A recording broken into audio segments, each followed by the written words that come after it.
अस्सलाम वालेकुम रहमतुल्लाहि व बरकातहू। ये आप देख रहे हैं, ये चोर लॉक है। ये चोरों की हिफाजत करने के लिए लॉक है।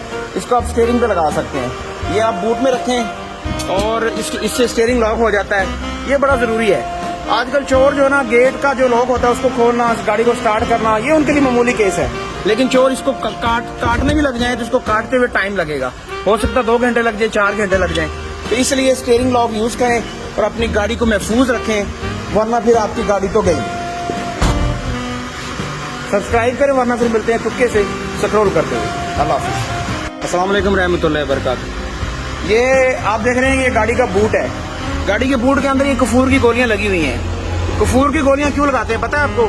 ये इसलिए लगाते हैं कि जो चूहे होते हैं ना, ये जो स्पीकर है ना, इसकी तार काट देते हैं। तो स्पीकर की तार चूहे बिल्कुल नहीं काटेंगे।